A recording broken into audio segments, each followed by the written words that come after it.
अभी हाल ही में भारत की पहली एआई समिट हुई है, जिसमें कई स्टार्टअप्स ने अपने प्रोडक्ट्स को शोकेस किया है। 27 कंट्रीज से 100 से ज्यादा रिप्रेजेंटेटिव्स आए थे।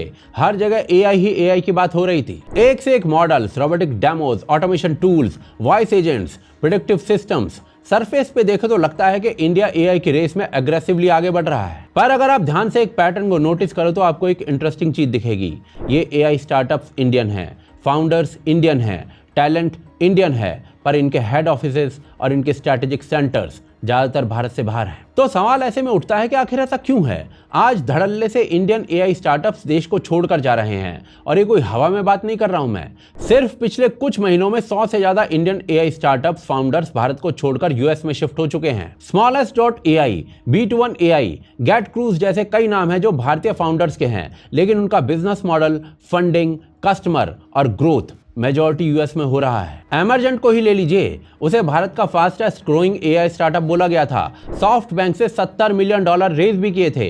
वैल्यूएशन $300 मिलियन तक पहुंच गई थी, लेकिन उसने अपना हेडक्वार्टर सैन फ्रांसिस्को में शिफ्ट कर लिया। एटॉमिक वर्क ने $40 मिलियन रेज किए थे, लेकिन यूएस में सेटल हो गया। कंपोज ने $29 मिलियन की फंडिंग ली थी और मेन ऑफिस सैन फ्रांसिस्को में खोल लिया। ये सभी कंपनीज इंडियन है, ओनली इन द सेंस के इनके फाउंडर्स इंडियन हैं। पर अब सवाल यहां से बहुत सीधा है। भारत में टैलेंट है, एआई समिट हो रहा है, इनोवेशन हो रहा है, फिर फाउंडर्स यूएस क्यों जा रहे हैं? अगर ऐसे ही चलता रहा तो आप कितनी भी एआई समिट्स कर लो, फ्यूचर के बड़े एआई कंपनीज बनेंगे यहाँ पर सेटल कहीं और हो जाएंगे। एनीवेज, इसके ना 4 बड़े रीजंस हैं। सबसे पहला रीजन है फंडिंग का गैप होना। 2013 से 2024 के बीच में यूनाइटेड स्टेट्स ने एआई सेक्टर में टोटल $471 बिलियन इन्वेस्ट किए हैं।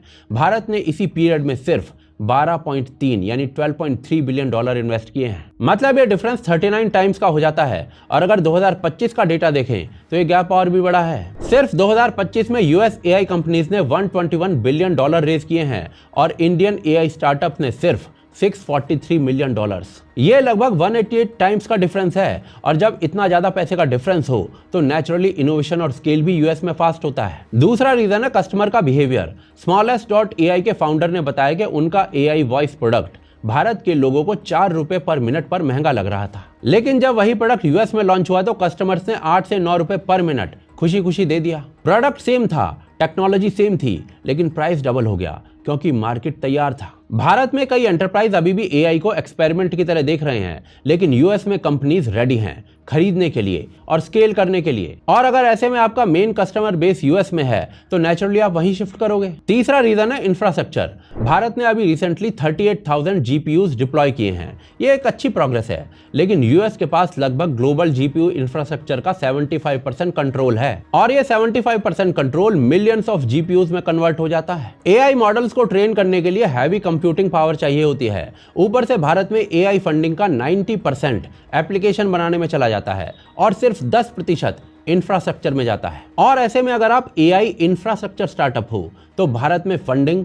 और कस्टमर दोनों साइड से आपके ऊपर प्रेशर आना तय है, और इसीलिए आप ऐसी जगह मूव कर जाते हो जहां पर इकोसिस्टम रेडी हो। इसके अलावा चौथा रीजन है वैलिडेशन ट्रैप। इसका मतलब बहुत सिंपल है। कई बार भारतीय लोग और कंपनीज अपने ही इंडियन स्टार्टअप्स पर तब तक भरोसा नहीं करते जब तक वो बाहर, स्पेशली यूएस में जाकर सक्सेसफुल ना हो जाएं। एक एआई फाउंडर ने खुद कहा था कि अक्सर बाहर से मिलने वाली वैलिडेशन ही भारत के अंदर एक्सेप्टेंस दिलाती है। मतलब कि जब तक सिलिकॉन वैली का स्टैंप ना हो या किसी बड़े ग्लोबल इन्वेस्टर का नाम ना जुड़ जाए आपके साथ, तब तक ट्रस्ट बनना मुश्किल हो जाता है भारत में। और इसका डायरेक्ट इंपैक्ट टैलेंट पर पड़ता है। आज भारत के पास दुनिया का लगभग 16% एआई टैलेंट है। एआई स्किल पेनिट्रेशन में भारत वर्ल्ड में नंबर 1 रैंक करता है। हमारे इंजीनियर्स वर्ल्ड क्लास हैं, लेकिन जब उन्हें लगता है कि रियल ग्रोथ, फंडिंग और ग्लोबल रिस्पेक्ट बाहर मिलेगा तो वो सैन फ्रांसिस्को या यूएस में बड़ी कंपनी बनाना प्रेफर करते हैं। और इससे पता है क्या होता है? पेटेंट्स यूएस में फाइल होते हैं, और जब कंपनी लिस्ट होती है तो वो नैस्डैक या फिर न्यूयॉर्क स्टॉक एक्सचेंज पर होती है। मतलब वेल्थ क्रिएशन और वैल्यूएशन का बेनिफिट यूएस स्टॉक मार्केट को मिलता है। यानी टैलेंट हमारा, लेकिन पैसा वो बनाते हैं। ये सेम पैटर्न आईटी बूम के टाइम पर भी देखा गया था। टैलेंट भारतीय था, लेकिन ग्लोबल टेक वेल्थ यूएस में क्रिएट हुई थी। एनीवेज, यहाँ पर एक प्रैक्टिकल सवाल आता है। अगर फ्यूचर की एआई कंपनीज यूएस में लिस्ट होंगी, अगर उनका ग्रोथ यूएस मार्केट में रिफ्लेक्ट होगा, तो एक इंडियन इन्वेस्टर क्या करे? क्या हम सिर्फ देखते रहें या फिर हम भी उस ग्रोथ का हिस्सा बन सकते हैं? गुड न्यूज इज कि आप भारत में रहकर भी यूएस स्टॉक में एआई कंपनीज में इन्वेस्ट कर सकते हो और आपको डॉलर अकाउंट खोलने के लिए यूएस जाने की जरूरत नहीं है। आप भारत में रहकर भी IND मनी जैसे प्लेटफॉर्म से इसका फायदा उठा सकते हो। इसके लिए भारत में एक रूल होता है जिसे LRS बोला जाता है, यानी कि लिबरलाइज्ड रेमिटेंस स्कीम। मान लीजिए आप 10,000 रुपीज इन्वेस्ट करना चाहते हैं और आज डॉलर का रेट 91 रुपीज है, तो ऐसे में लगभग आपको $110 मिलेंगे। उस $110 से आप यूएस कंपनी का शेयर खरीद सकते हो। अगर शेयर महंगा है, जैसे कि मान लीजिए $300 का है, तो भी प्रॉब्लम नहीं है, क्योंकि फ्रैक्शनल इन्वेस्टमेंट भी होती है। मतलब आप पूरा शेयर नहीं बल्कि उसका एक छोटा सा हिस्सा भी खरीद सकते हो। $100 के साथ भी एंट्री हो सकती है। आप एनवीडिया, माइक्रोसॉफ्ट, अमेजॉन जैसी कंपनीज के अंदर डायरेक्टली इन्वेस्ट कर सकते हो या फिर ETF में भी इन्वेस्ट कर सकते हो। ETF यानी कि एक्सचेंज ट्रेडेड फंड बेसिकली एक बास्केट जैसा होता है, जैसे एक टोकरी में 500 कंपनीज हों।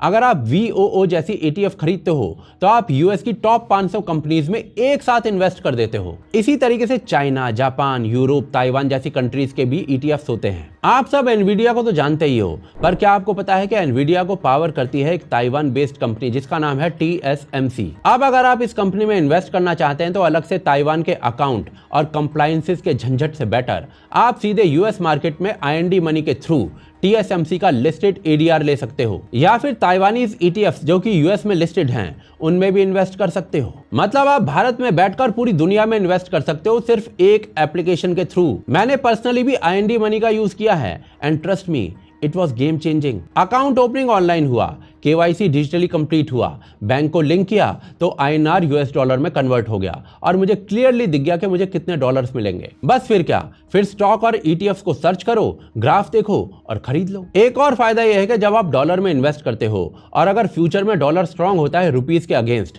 तो एक्सचेंज रेट का भी बेनिफिट मिल सकता है। इसके अलावा टैक्स भी सिंपल है। अगर 2 साल से ज्यादा होल्ड करो तो 12.5% प्लस सेस का टैक्स है। अगर 2 साल से कम होल्ड करो तो इनकम स्लैब के हिसाब से टैक्स है। डिविडेंड पर यूएस में 25% टैक्स कट होता है, लेकिन भारत में टैक्स रिटर्न में क्रेडिट मिल सकता है। इसके अलावा IND मनी आपको टैक्स रिपोर्ट भी देता है। लेकिन इसमें एक आम मिडिल क्लास फैमिली के लिए क्या फायदा है? पहला फायदा, डाइवर्सिफिकेशन, सिर्फ भारतीय मार्केट पर डिपेंडेंट नहीं रहना। दूसरा फायदा, डॉलर का एक्सपोजर। तीसरा फायदा, AI और ग्लोबल ग्रोथ कंपनीज का हिस्सा बनना। और चौथा फायदा, छोटे अमाउंट से शुरू करना भी पॉसिबल है। एक और बहुत इंपॉर्टेंट चीज, अक्सर यूएस इन्वेस्टिंग सुनकर लोग घबरा जाते हैं कि इतनी बड़ी कंपनीज को भला हम कैसे एनालाइज करेंगे। तो घबराने की बात नहीं है। At the end of the day है तो कंपनीज ही जैसे भारत की कंपनियां होती हैं। एंड IND मनी पर आपको कई फीचर्स ऐसे मिलते हैं जिससे एनालिसिस इजी हो जाता है, जैसे कि एडवांस्ड एनालिटिक टूल से पोर्टफोलियो आसानी से एनालाइज हो जाता है। सेंटिमेंट एनालिसिस से आप किसी भी स्टॉक के पिछले 30 दिन में लोगों को क्या इंटरेस्ट रहा है वो देख सकते हो। इसके अलावा आपको अगर डिविडेंड का गेम खेलना है तो आपको डिविडेंड कैलेंडर का फीचर भी मिलता है जिससे आप प्लान कर सकते हैं। इसके अलावा P&L कैलेंडर जैसे टूल आसानी से आपके प्रॉफिट और लॉसेस को एनालाइज कर सकते हैं। और तो और IND मनी के माइंड AI से आप जल्दी से किसी भी यूएस स्टॉक का एक क्विक एनालिसिस ले सकते हैं जो आपके लिए एक बेस केस की तरह काम कर सकता है। आज के टाइम में जब AI कंपनीज ग्रो कर रही हैं, जब एनवीडिया जैसे स्टॉक्स AI डिमांड की वजह से सर्च करते हैं, जब क्लाउड और चिप कंपनीज एक्सपेंड करती हैं, तो उसका बेनिफिट वहां के इन्वेस्टर्स को मिलता है और इसीलिए इंडियन इन्वेस्टर भी यूएस ग्रोथ का हिस्सा बन सकते हैं। अगर आप इन सेक्टर्स में अर्ली एक्सपोजर लेते हो तो लॉन्ग टर्म में वेल्थ क्रिएशन का चांस मिल सकता है और इसीलिए जरूरी है कि हमारी गवर्नमेंट इस AI रेस को और ज्यादा सीरियसली ले। और देखिए, ऐसा नहीं है कि हमारी गवर्नमेंट ले नहीं रही है। इनफैक्ट इंडिया AI मिशन के थ्रू $1.25 बिलियन एलोकेट किए गए हैं। GPU कैपेसिटी बढ़ाई गई है। कंप्यूट कॉस्ट को सब्सिडाइज करते हुए 65 रुपीज पर आवर तक लाया गया है, जो मार्केट रेट से 80 to 90% सस्ता हो गया है। 2025 के बजट में भी 500 करोड़ रुपए AI के लिए एलोकेट किए गए हैं। ये सारे पॉजिटिव स्टेप्स हैं, लेकिन जब आप कंपेयर करते हो तो यूएस ने $500 बिलियन का AI इंफ्रास्ट्रक्चर प्लान अनाउंस किया हुआ है। चाइना ने $47.5 बिलियन सेमीकंडक्टर में इन्वेस्ट किया हुआ है। फ्रांस ने $109 बिलियन कमिट किए हुए हैं। सऊदी अरेबिया $100 बिलियन स्पेंड कर रहा है। तो ऐसे में भारत का $1.25 बिलियन एक स्ट्रॉन्ग स्टार्ट है, पर रेस में आगे रहने के लिए हमें स्केल और स्पीड दोनों बढ़ानी होंगी। चाइना और अमेरिका ने AI रेस के लिए तैयारी 5-6 साल पहले से ही शुरू कर दी थी, जब हमें AI का मतलब भी शायद नहीं पता था ढंग से। आज भारत के पास टैलेंट है, मार्केट है, यूथ पॉपुलेशन है, जरूरत है long term vision, infrastructure, investment और स्ट्रॉन्ग पॉलिसी सपोर्ट की। AI ही फ्यूचर है। अगर भारत को ग्लोबल AI हब बनना है तो एनवायरनमेंट ऐसा बनाना होगा जहां फाउंडर्स को बाहर शिफ्ट होने की जरूरत ना पड़े, जहां कैपिटल, कस्टमर और कंप्यूटिंग पावर भारत में ही मिले। तभी हम सिर्फ एक टैलेंट सप्लायर नहीं बल्कि वैल्यू क्रिएटर बन सकते हैं। बाकी जब तक ऐसा नहीं होता तब तक आप इस ग्रोथ का हिस्सा बन सकते हैं IND मनी पर US स्टॉक्स के थ्रू। डाउनलोड लिंक डिस्क्रिप्शन और पिन कमेंट में है।